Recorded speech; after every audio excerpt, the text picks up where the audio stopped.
Hey, how you doing? Welcome back to the Football Diary podcast once again. We're here talking about all things Premier League as usual, and once again, as usual, joined by both Myles and Dave today. How are you doing, guys? Are you doing good? Good, yeah. Yourself? Glad to hear it. Yeah, not too bad. I feel like the kind of running order picks itself at the minute, doesn't it? With the only real talking points being top four and the relegation battle. So that's where we're going to zoom in on today, if that's okay with you guys. So speaking of top four, I think the first performance I'll probably draw your attention to and get your take on is Spurs losing to Wolves. Now, I always had Spurs as a team, I don't know about you, that was kind of probably the most resurgent one under Antonio Conte. Potentially the most, I don't know, informed to go for top four a few weeks ago. That's kind of changed a bit now. They've lost 3 on the bounce. Wolves have kind of come back into the picture as well in terms of the top four race. So start with you, Myles. How did you see Spurs' performance and can they turn it around and kind of continue some kind of form that they did have at the start of Conte's reign?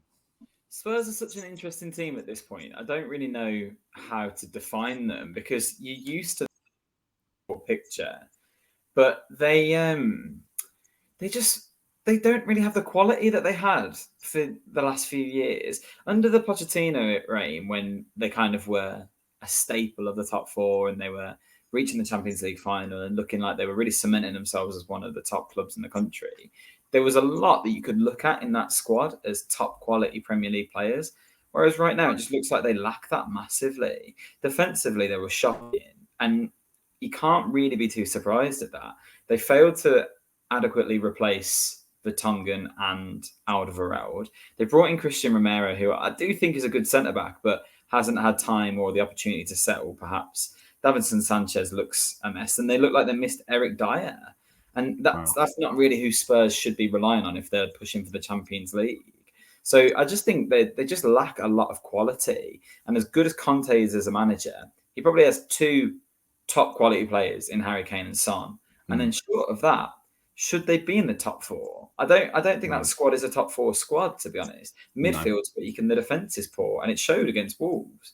You say top quality players. I'm listing a few that I saw in the Wolves game that I just thought, your time is finished at the club, basically. So Højbjerg I thought was awful, just really mediocre, misplaced passes. Lloris looked shaky at times. Some of the goalkeeping and defending and the communication between the two was awful. Wing back, they've got problems. Sessegnon didn't look great, did he? Doherty didn't look great. Emerson Royale is an absolute car crash of a player. I don't know how he's managed to get to where he is. So yeah, some mediocre players. And I think getting Bentancur into the team as quickly as possible and Kulusevski, albeit temporarily, is kind of paramount really for Spurs, isn't it? But did you see anything from Wolves, Myles, that made you kind of think, do you know what, there's a chance for them there? Wolves are a really interesting side because they started the season quite slowly, it seemed, but they're just going about their business in a very pragmatic way. They're not glorious to watch. They don't thrill with a lot of goals, but they're so tight at the back and so organised. And Bruno Lage has done a really good job of taking on that mantle and really running with what Wolves had started to build under Nuno. They quietly have crept up into that conversation for the top 4 now. I think they're they overtook Tottenham with this win. And it was nice to see a few things, really. It was nice to see Jimenez's goal because I thought it was a really good instinctive striker's finish. And since he's come back from his injury, it's been hard to see too much of that from him. I think they've got a few players that will really impress in those areas, but they're just lacking depth in attacking positions. Obviously, they've let Traore go now. They've had long-term injuries with Pedro Neto. I do think if Wolves can invest well in the summer, then they're in a really good, stable place. They've only conceded 17 goals this season. Wow. And when we talk about Leicester in a bit, who've conceded 14 from set pieces alone, that shows you what Wolves' ambition is and how well organised they are as a side. So I do think that they're probably putting themselves into a conversation of a European place, potentially not the top 4, because I think there are other sides with more quality, but they're doing a very good job this season, and they showed it again in this game because they just looked a lot more organised than Tottenham did, and an Antonio Conte side isn't used to being outplayed like that, I don't think. No. Do you think, Dave, that maybe Conte's bitten off more than he can chew with this particular job? Because we've always said the whole of this season, no matter who's in charge, Spurs is a difficult team to turn around, isn't it? That's still the case, clearly, but is Conte the right man, and what does he need to do to kind of get them performing again? I mean, he's said in as many words that, this team isn't good enough And it's one of his biggest challenges really coming in and getting Tottenham back to where they were obviously in the past. And we've seen it. Obviously he didn't get a couple of signings in. He obviously addressed the fullback areas. He obviously wanted Adama Traore, apparently as a right wing back. Obviously they didn't manage to get over the line. So it seems as though he's addressed a lot of the areas that this what needs to be improved on. And as we've just mentioned, the defence is a big concern for me, and obviously you saw it in the game. Not just the defence, but Lloris. We've seen the good and the bad. He made a few good saves. Wolves could have been out of sight really. Majority of the best chances came to them. Jimenez could have had another couple of goals. So it's a worry for them because obviously, as we've mentioned, they look to be the favourite really for that top four position. But saying that, I think they've kind of deceived a little bit. Definitely. Their games they've got through, probably a couple of games a little bit luckily not to kind of drop points, and they've managed to get through and obviously grab the 3 points. So whether they were obviously a true favourite for that top four, it might just be a case of the best of a worst bunch at the minute, what we're looking at. Because Wolverhampton, they were really unfortunate not to get a result against Arsenal, even when it was 11v11. They were having chances and should have probably at least been on level terms before they went. And then they had so many chances just to put the ball in the net. So all credit to the manager there. It's not just obviously. I don't think it's just in terms of the progress of their team. It's been a steady improvement as the season's progressed, and I think they've been more dominant in their attacking play as well. Which I'm sure the fans are happy with, because under Nuno, there seemed to be a bit of a stagnation in terms of where they were going. It seemed like that was as far as they could get under Nuno. Obviously the change that's been made, it looks to be a very cute decision. Yeah, I think one thing I've always thought about Wolves is they've got quite a decent spine, a decent core of pretty decent players, haven't they? And their midfield's always been pretty well catered for, with Ruben Neves, who's quite sought after. João Moutinho's still got a lot going for him. There's a lot of young players there as well that still haven't kind of fulfilled their potential. Nori, I thought, looked pretty good. Speaking of wing backs, I think he's a real prospect as well.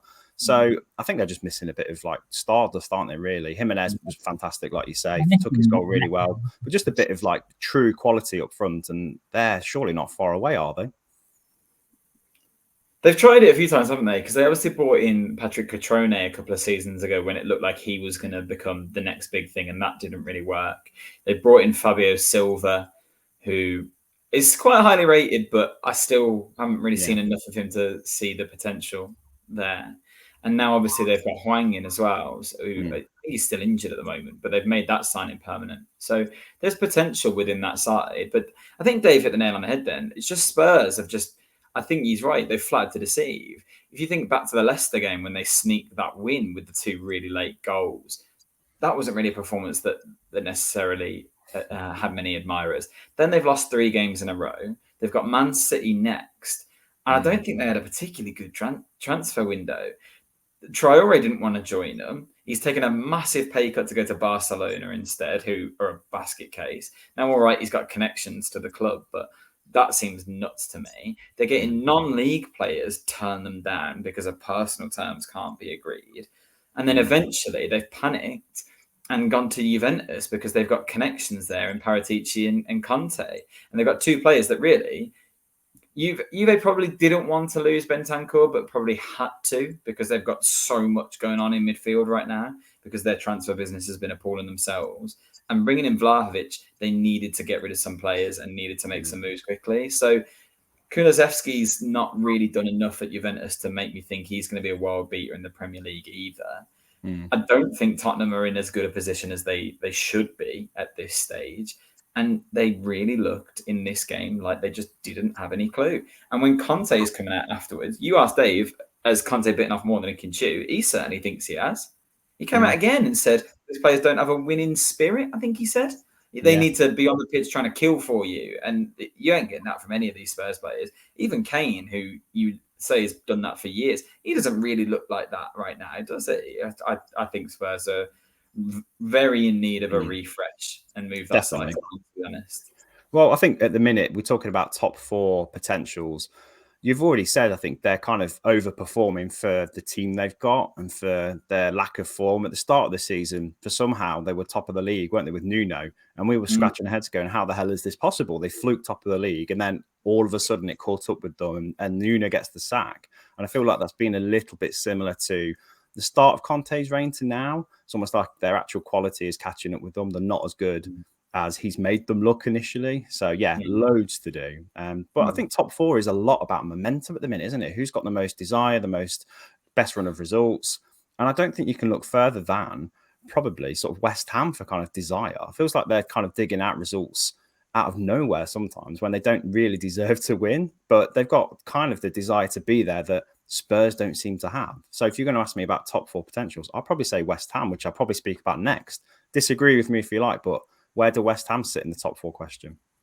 It's so hard to answer that with a team like West Ham because there's so many variables with the rest of their season. They still have European football. They've got a smaller squad of good, genuine quality at that level than most of the teams around them. But like Dave said about it being the best of a bad bunch, the teams that are chasing the top 4 at the moment, they all just seem in disarray. The exception of, I was going to say with the exception of Arsenal, but even they've only scored, 1 goal this calendar year. No one seems to want it for some reason. West Ham do, but I wonder whether they're going to get caught quite comfortably. And that's when Wolves maybe have a position to sneak in there. Or United might stumble their way in somehow because they certainly don't deserve it off recent form. I don't know with West Ham. They got a good point against Leicester, but I don't think Leicester have been a particularly entertaining side this season. They look in absolute shambles and they've got a lot of problems themselves. It's not an admirable league table this season, to be honest. The most interesting things are who's going to stay up and just how many points are Man City and Liverpool going to be far away from the rest of the league come the end of the season. Yeah, okay. You're trying to make it sound a bit more of an entertaining spectacle than you've just done. But I would go to Dave then for potential West Ham top 4 credentials because, I mean, they played an out of sorts Leicester team, it's fair to say. We talked about them recently, didn't we? Saying they've got a lot of problems, especially in defence. A lot of players who are at a crossroads. They don't know if they want to be there. But they actually pulled out a fairly decent performance against West Ham for the most part. I thought Tielemans was back on his best. Why he was taken off with a couple of minutes to go, I have no idea. And Vestergaard put on in his place. That's just typical Brendan Rodgers at the minute. But West Ham dug out a result. They didn't play particularly brilliantly, but they clearly wanted to get something from this game. Dave, West Ham for the top 4. What are you saying? Obviously it was quite an entertaining game, quite end to end at times. But I mean, I was quite surprised by Leicester's performance. I thought the way they've been of late, it's been a bit travesty really, and an embarrassment for Brendan Rodgers and some of the performances they've turned in. They've been abysmal really, and I'm sure he'll be encouraged by the performance because for me, I think they deserve 3 points. I don't feel West Ham really deserve the draw on the balance of play. There was a bit of controversy over the equaliser as well. We've seen them give him handballs. It's one of those that probably, if it gets given as a handball, it probably doesn't get overturned by VAR and vice versa. Well, what's your take on that anyway? Because the rule is it has to come above the part where the shirt is for it to be not handball. Anywhere below the shirt line is a handball. That seemed to be like on the line, didn't it? Looked, yeah. I mean, marginal, but come on. We can't really discuss this decision because some of the terrible decisions we've seen this year. Just start wearing long sleeves. That solves that problem, doesn't it? Blurs it a bit more, doesn't it? And again, it's so borderline. This rule that they've brought in, on the t-shirt. It's going to be one of those that's, discussed to death over, the next few years, and for however long it lasts, because it seems they bring new rules in and decide they're no good. Like obviously the handball rule last year when Lindelof conceded that ridiculous penalty on the first day of the season, and they decided to change the rule to 2 or 3 games. So again, nobody really knows kind of where they're at in terms of these. But I mean. But that's just them trying to add another concrete decision instead of something that's subjective, isn't it? So it's another way that VAR can get some lines out and take 3 minutes to assess, all right, has it hit his T-shirt? That's the only reason they're doing it, to try and take accountability away, because all of a sudden now the referee doesn't have to make a judgment call on it. It's something that you can actually analyse. It's the same with a bit like we'll come to it, I'm sure, but in the Villa Newcastle game, where they were trying to decide whether it was a penalty or a free kick when Trippier took it. Well, it didn't matter in the end. But if his toe is on the line, is it in the box? Well, all of these things in football come down to these ridiculous measurements that until we had technology, you never would have been able to use. And it does just detract from the game itself. To be honest, I want it as a goal. I don't want rules that are going to come in and take away goals. That's the bit we all like about football, isn't it? We want to be entertained. And I know you obviously have soft spots for Leicester, the two of you, but as a neutral, a last minute or a late goal to equalise for West Ham charging for the top 4, I don't want to see that taken off because it was a millimetre below his sleeve line. It's silly. You're not controlling the ball. That's not handball, is it? It's his shoulder. It is, but I think regardless of T-shirt lines, etc., if the ball hadn't hit that part of his arm, would it have gone in? No, definitely not. He was heading it down to the ground. So, the arm actually changed the trajectory of the ball. So for me, that's influence in play. I think it's one of those where it just needs to be, it's either handball or it's not, and I think they've made it too complicated again by bringing this T-shirt line business, because at the end of the day, if it hits you on the arm there and it goes in the goal, you've clearly gained an advantage by technically scoring via what's technically a handball. And it's not a handball. You can't extend your shoulder out to reach out for something. Even if I move my arm out, my shoulder doesn't go anywhere. It's still here. So he's not actually got bigger from it or anything. That's just his body. He's not gesturing towards it and pushing out towards it. It's not a handball. It's his shoulder. That's the argument, isn't it? They didn't hit him there, though, did it? It's in there. That's his shoulder. It's a T-shirt. Scores with the shoulder, then I wouldn't have any arguments. But if it hits you on the arm and goes in goal, I'm sure if you were a Villa, if you're a fan, if that happened against Villa, you'd feel aggrieved by having that goal. I would if I was a United fan.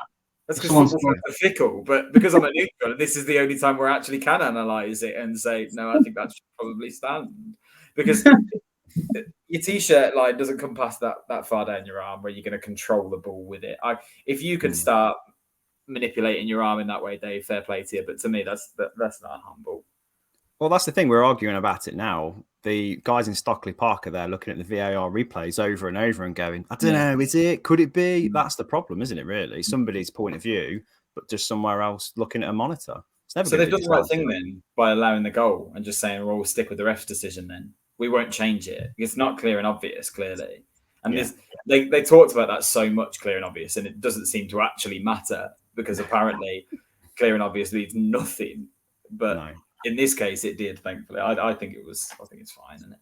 Well, Leicester will feel like rightly aggrieved, I think, because I think if that was your team, it's kind of 50-50, isn't it? They'll just want the season to be over now as it is, won't they? Because they've kind of got nothing to play for, I don't think, apart from just trying not to finish on a low. But as for West Ham, that point does still keep them looking at the top 4, doesn't it? I mean, you two don't seem to be convinced.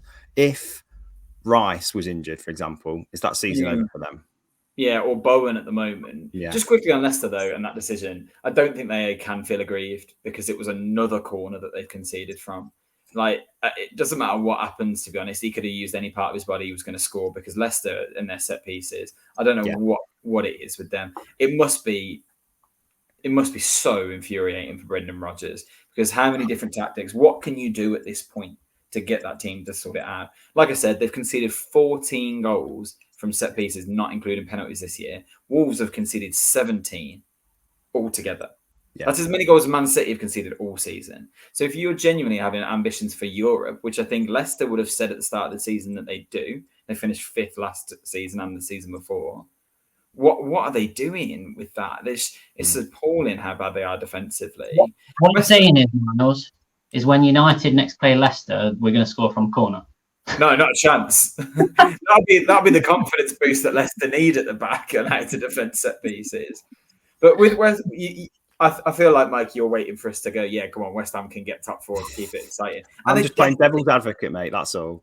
They definitely can, because the quality of some of those players is shining through. Jared Bowen looks absolutely fantastic. Declan Rice, there might not be a better midfielder than him in the league right now. I think he's been absolutely fantastic this season. But you're right. An injury to one of those two, and all of a sudden that's dangerous. And I wonder how much they'll fancy their chances in the Europa League, to be honest. How much longer can those two keep pulling them through? Yeah, because their results haven't been necessarily the most amazing. If you look at a lot of the results they've got, it's against teams that you'd expect them to beat. And I think they are just benefiting from the fact that United, Tottenham, Arsenal to an extent are pretty woeful at the moment. It doesn't feel like they're scoring as many goals as they were as well. Bowen is, but the rest of them aren't. Yeah, you're right. Yeah, well, I think that brings me nicely on to the next kind of contenders for top 4 in United. So Manchester United once again take the lead, convincing first half, really unconvincing second half, really sort of slapdash approach to the goal being conceded. I mean, how do you analyse United at the minute, Dave? Can you even begin to sort of look at them as top 4 contenders? Or are they writing off the season now and waiting for it to finish like Leicester are? Players might be writing it off. They seem to be having a lot written in the media. It's nuts. It's a lot of leaks going on, isn't there? It's not nice, man. It's not nice. And it's come out with Henderson again now as well, hasn't it? He's having to put out statements and things. It's ugly at the moment. Well, you can say about United, they've tightened up at the back, albeit Harry Maguire's coming in for a lot of criticism still for the mistakes he's making, but they're not conceding as many. They're scoring slightly more than they were, I think, before Solskjaer got sacked, but that's not saying much either. But so many wasted chances. The amount of chances United are creating, what the hell is missing for them? You could argue that all of our attacking players are out of form, apart from Jadon Sancho, who's playing the best football that we've seen him play for Man United so far. In terms, obviously, Ronaldo is on a 6-game scoreless streak. Rashford looks as bad as ever. He's not looked right for a long while. Arguably, even he scored a couple of goals, obviously, when he came on off as a substitute in those couple of games, but albeit against tired legs. But it's just general play is not convinced me at all. No. And we talk about, obviously, the consistency in the play and being able to play a high standard for 90 minutes. And I mean, we weren't even able to do that under Solskjaer. We weren't even able to do that for 45 minutes under Solskjaer towards the end. We looked, sorts. And under Rangnick, you can see the sort of principles that he's, brought in and the ways he's trying to play. I think some things have been encouraging. I just think a lot of players are flattering to deceive, and whether they are capable of being able to play in this style, begs the question if they're good enough for the club, full stop, really. They just don't look like a team right now, though, do they? In so many areas. I think one of the things is, all right, they're creating these chances, but they're lacking that clinical edge. That's just not a mentality you'd expect from Man United, particularly with someone like Ronaldo up front. No. And everything that's going on behind the scenes, the amount of players that are speaking out against Rangnick while he's in post, and obviously there's been various issues. It just seems like there's been impact on the mentality of the players. I do wonder as well, just to kind of have some sympathy for the players that are featuring at the moment, I wonder what the impact of the Greenwood situation has had on them as individuals. Because this is someone that they go to work with every day. And I imagine some of them are quite close with him. So someone like Rashford, who is dealing with the fact that Lingard is coming out complaining, Martial has been around for a long time coming out complaining, then this with Greenwood, his manager's changing every 5 seconds. I understand why mentally he's probably not really understanding things that well. Whereas someone like Sancho, who hasn't been there as long, might be able to flourish in that kind of environment because it's a new setting for him. That's complete speculation, but you can understand why the mentality looks like it's suffering right now because there's a lot going on at the club. They've just let Solskjaer go, who's a legend to the club, and I'm sure had his admirers even within the playing staff. Ranić's asking them to do things that they've not had to do before, and they seemed unsettled by it, and arguing with some of the players in the process. And then in the media are picking up on these other things as well, and they're really, really difficult things to deal with on an individual basis.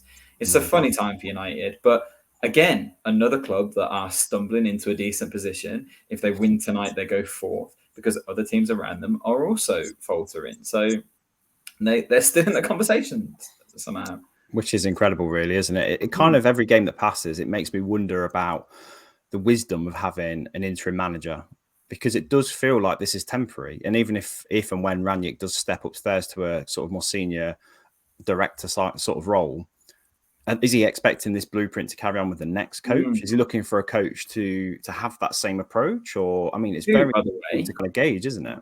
Who, by the way, again, the talk is it's going to be Brendan Rodgers, who is leading Leicester to the worst season he's had with them at the moment. I think that would be a very, very odd appointment. No, I don't think so. I'm sure they've got somebody in mind. I'm being optimistic here. This is the United board after all, but I'd like to think they've already got somebody they're talking to behind the scenes that will fit the mold that Ranić's kind of started doing. Wishful thinking, I know, but I imagine Dave disagrees with that. Who knows? Who knows with this club? You'd hope. I mean, the fans, from what I've looked at, aren't keen on Pochettino. No. And it seems a lot of fans are calling for Ten Hag, and part of me kind of agrees with that opinion, just because of the potential upside of that decision. And we've seen the potential of, as a manager, we've seen that he can do it in Europe. And what are we potentially losing out on if we don't take Pochettino in and we gamble on Ten Hag? Because we need to. I feel like it's just too good an opportunity to turn down. That's if he wants to go to Man United. Obviously. Yeah. I just don't see what we can lose out if it doesn't work out. We take Ten Hag. It doesn't work out. We're in a mess as it is anyway. So we're not. At the end of the day, I feel like it's a free hit. Yeah. Well, potentially. Southampton are hitting some pretty good form, and Ranić obviously has a friend there.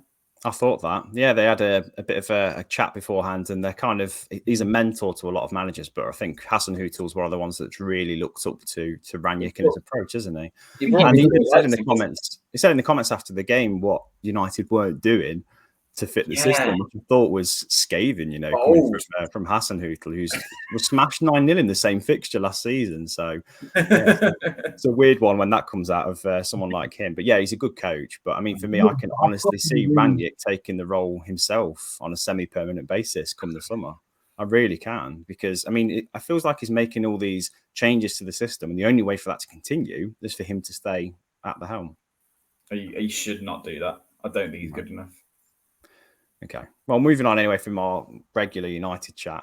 Otherwise, this could go on and on. We'll talk about the bottom half of the table now, the bottom four specifically, because Newcastle have now come out of the bottom three, still in the conversation. There are teams around Newcastle. I don't want to talk about this. You know where I'm going with this. There are teams around Newcastle above them in the relegation zone. Newcastle seem to have the form at the moment. That's 3 wins on the bounce under Eddie Howe recently. Their signings seem to be coming to fruition, albeit Chris Wood seems to be trying really hard to score and not getting close. So Newcastle beat Villa 1-0. Does that mean you put Newcastle up there as favourites to pull themselves out of it? They spent an absolute fortune, so you'd imagine so. How do you see the relegation race going now, Myles, with the way things are going? It's difficult to tell because none of the games are equal, but what's your take?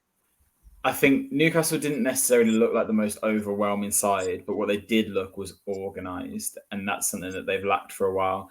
Even when they had Steve Bruce, who was quite a defensive coach, they looked poor defensively, whereas in this game, they were really strong. Villa didn't offer much, to be honest. They didn't really need to defend that well, but when they did, Dan Burn looked fantastic. I thought it was a great debut for him. And Kieran Trippier, obviously, he's a wonderful professional, and it's been said limitless times and will continue to be said that he brings so much to the club just by being there as a presence with his experience with England, at Atletico Madrid, and even with Tottenham as well. That's something that Newcastle really needed, that bit of quality and that bit of understanding and maturity, I think. And he's obviously been a great success already, and now looks like he might be out for a short period of time with a broken bone in his foot. They lost both fullbacks in this game as well, Newcastle, and couldn't play Matt Target because he was on loan.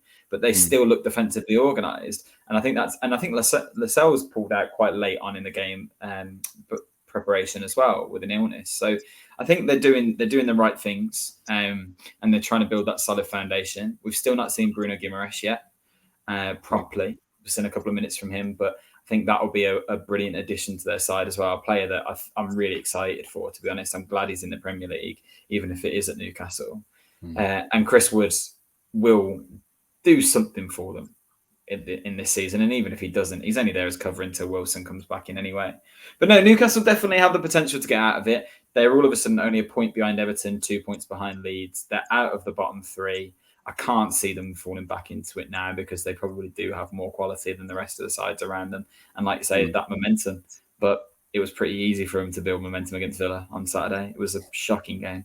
Well, while we're on Villa, what did you see that disappointed you? Because Gerrard looked really deflated after the game, didn't he? And rightly so. But what was different about this performance?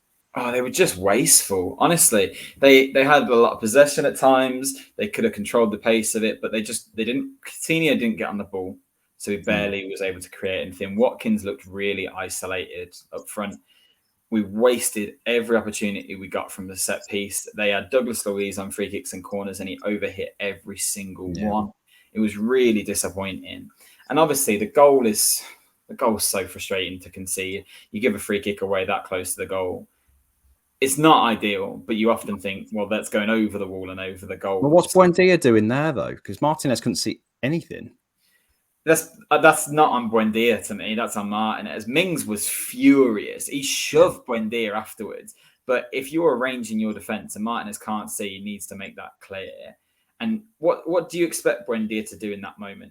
If someone's taking a shot at goal and you can get something in the way of it, you go towards the ball. You'd be scathing at him if he jumped out of the way of it and Martinez didn't see it in that way. It was unfortunate. But the offside goal was... It's another one where it's millimeters that we've got to start thinking about. The thing that I know it's silly. I was talking to someone at work about this the other day. Look, we know what the offside rule is, and I know why it is there. But has Ollie Watkins gained an advantage there? Not at all. His toenail's offside. If you look at the lines that are drawn, the back of the defender's foot is over the line. So it's not even drawn from the same... You're not using the same perspective and the same scale. And this is a ball that deflected up into the air, looped up for ages, and then fell to Watkins. So he had no advantage. He wasn't stood 30 yards up the pitch. It was one of them. Well, let me just add to that, Myles, though. I mean, as a neutral watching that, I want to see that goal chalked off, you know? You never want to see goals chalked off. You want to see him given. If that had gone in, then obviously that changes the tide of the game and maybe Villa build a bit of momentum because obviously Newcastle had already lost a couple of players to injury at that point. They had a break in the middle of the second half as well. There was an incident in the stands and that really helped Newcastle. Villa looked like they started to build a bit of attacking threat and Newcastle just got themselves reorganised at that point, put 10 men behind the ball and defended well in a good shape. And Dan Burn just won everything that came into the box. So, yeah, frustrating from Villa. They didn't really seem to have a plan in this game. And once they couldn't get Coutinho on the ball, they didn't even really try to. And he took Buendia off way too early, it seemed. Who actually did look a bit bright. And it was really underwhelming. And the last couple of games have worried me a little bit, I'll be honest. Well, on Newcastle, I think you've got to credit their energy levels, their maturity. And I think you talk about the influence of players like Trippier coming into the side, you know, with this winning mentality. You can just see, can't you, the difference. He elevates the players around him. And with the defence completely changed almost from what it was before Eddie Howe's arrival, they needed that, didn't they? They really did. I kind of thought they'd have a bit of a wobble with that many new recruits so soon after one another. But they couldn't have been much worse than they were during Steve Bruce's reign, could they, defensively? So, yeah, massive change. It almost feels like the Steve Bruce era was a year ago or more, doesn't it? It's that much has happened since he was in charge. He's started another one now, hasn't he, with West Brom, and his star player is Andy Carroll. It's just how Steve Bruce can you get? I just think that's hilarious. The Steve Bruce tour of all the West Midlands rivals. He's got no loyalty whatsoever, has he? I wouldn't be loyal to any of the clubs I've been at in the West Midlands if I was Steve Bruce. He treated appallingly. But it's hilarious that other clubs taking on. West Brom fans are in for a right treat. That's one word for it. Dave, relegation battle then. So obviously Newcastle look like they are putting together some kind of run of form. We've had a bit of a green shoot from Norwich, but they don't look like they're going to come good on their little run of form that they put together. Burnley are an unknown quantity, though, aren't they? They've got so many games in hand still. They're drawing a lot of them. They played Liverpool and lost 1-0 rather to a Fabinho goal, another Fabinho goal. But they played okay. They did all right. They just got no quality, really, have they, in the key areas? They made a lot of chances and just didn't take them. Are Burnley ever going to sort of get themselves out of this? Because I'm of the opinion now that games in hand to a team like Burnley are a negative thing. What do you think? Yeah, I mean, it's going to be a question of whether the quality that they've brought in is going to be enough to keep them up, isn't it? And that remains to be seen. Seen Weghorst played really well against Man United. We've, been very generous to a lot of the relegation candidates. United, as always.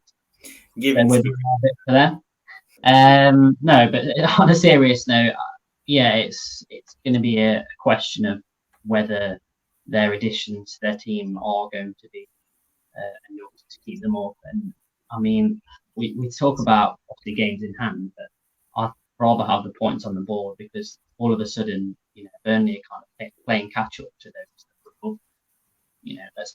Let's be honest, that the teams that are above them aren't too far away, but you're looking at a rejuvenated Newcastle team who are creeping away from the relegation zone. And obviously they've just lost Trippier to a metatarsal, so it could potentially be out for the rest of the season. I feel as though Newcastle might just have enough to stay up. And obviously with the likes of Norwich and obviously got Watford, Leeds could be pulled back into it. They've been a bit shaky of late. A couple of strange games. It just seems to be their midfield really, which they struggle to kind of control games. And we've seen it ever since they've come back into the Premier League. They're a bit of a yo-yo team in terms of how a game tends to flow. But yeah, I think it's going to be a tough one. I still feel as though Norwich will probably go down. Just don't think as good as a manager as Dean Smith has, and he's they've done a lot of positives as a team since he's come in, and he seems to have found a bit more of a balance to their team, and they've not looked as vulnerable at the back. It's just whether they're going to have enough to kind of, if they can take it late and deep into the season and have a chance, with 2 or 3 games to go, I'm sure they'll probably be happy with that. But I feel as though it will be Norwich, Burnley, and the third place is going to be very tight. But I feel as those two will probably be out of the running, probably with 4 or 3. Well, I think Watford have decided as well. They're poorer, I think, than Norwich are at the minute. I think Burnley are doing okay. They could, if they take their chances, they could pull close to getting out of it. But I honestly think that bottom 3 set in stone now. Do you? I do wonder. Do you know what? Burnley are the funny one to me because, like you say, because we've not actually seen a lot of Burnley this season, it's really hard to judge what they're like. And then the last few games, they have actually played quite well. They just had really tough fixtures. But they could have won against Liverpool had Weghorst put a couple of those chances away. And he is a very good player, I think. I think he had an off day that day, but I think he's a good striker. So that could pick them back up. Watford, to me, I think are the most certain out of those 3. I just think they've got no quality. They looked awful against Brighton, I thought. They're boring. They haven't got anything about them. And bizarre that Hodgson's taken that job in the first place. I think they're down. Norwich probably will go down. It's a shame. I would like to see Dean Smith keep them up. And they look a lot better under his stewardship already. I will say they won at the weekend. But Everton have got a really, really hard run of fixtures and could find themselves in a lot more trouble than people anticipate. So if Burnley keep up this form and use their game in hand wisely, you could see Everton get sucked into it quite easily, because Newcastle look like they're going to come out of it. Burnley are looking a bit better. Norwich are trying something. We don't know what Frank Lampard's going to do there yet. Good win at the weekend, but still that same side. I don't know. I'm not convinced. Well, Brentford have played 25 games. I think they've played the most out of those teams in that cluster. So they could be caught up quite easily. True. But there's so many hypothetical if that first team wins that game and if that team wins that game. It's that lack of parity with the games that's making it such a difficult one to call, isn't it, really?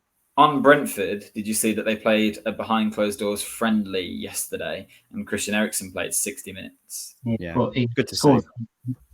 He what, sorry? I think he scored. He got an assist, I think. Got an assist. Against Southend, wasn't it? I'm not sure who it was against, but yeah, he played 60 minutes and I think he got an assist. It's the first time he's played, obviously. So that's wicked news. Can't wait to see him play again. Yeah, that'd be really good to see. I mean, that could make really lining him up for Spurs as well. Conte was like, well, if he can show that he's fit at Brentford, yeah, I'd love to have him here. Brilliant. I think it's amazingly disrespectful to Brentford, to be honest, at this stage. He's only joined, mate. So yeah, relegation, I think we're kind of almost in agreement on that. I think Everton are an interesting one because we said when Lampard got appointed and when the transfer window had finished, there's so many uncertainties about Everton, aren't there, at the moment? They've got a couple of players with a lot to prove in Dele Alli and Donny van der Beek, who actually look pretty good in the game against Leeds. But Frank Lampard is an unknown still. I don't know what a Lampard team really looks like. We've not seen enough of him at Derby or at Chelsea to kind of have a clean run at his tactical approach, whatever that may be.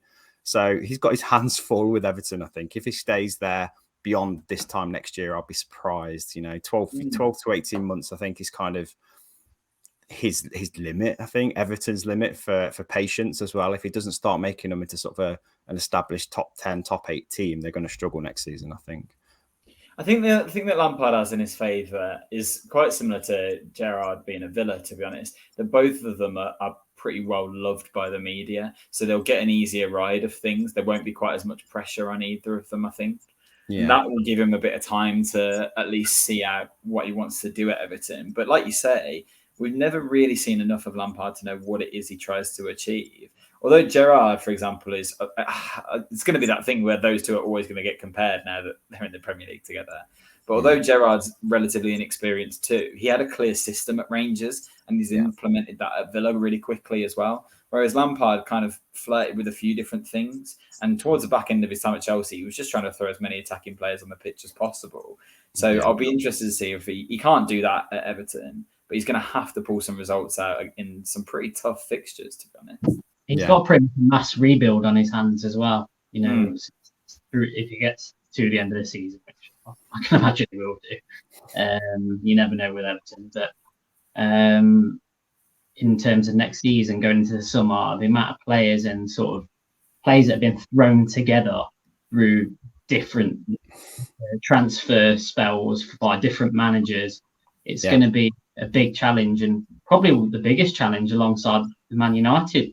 The new Man United manager is going to have that mess out, really. And so it'll be interesting to see how he does, because obviously we saw how he did. He got the players he wanted in at Chelsea and couldn't quite piece it together and make it work. For sure, he's got a big chance to kind of redeem himself.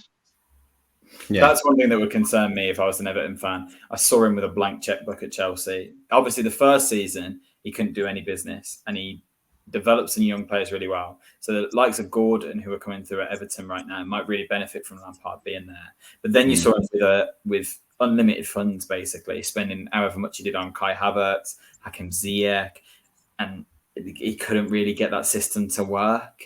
So if they need a rebuild, is Lampard a rebuild kind of manager? And also, there's still a genuine possibility that they'll be rebuilding in the Championship. And that's, again, a completely different job all of a sudden. Yeah, well, it is, because they're going to have to sell everyone and start from scratch because their wage bill is far too high for the Championship as well. And the likes of Richarlison and Calvert-Lewin are not going to take a year in the Championship at this stage in their career. No. Not a chance. No. So bleak outlook for Everton then is what we're saying. Still known, isn't it, really?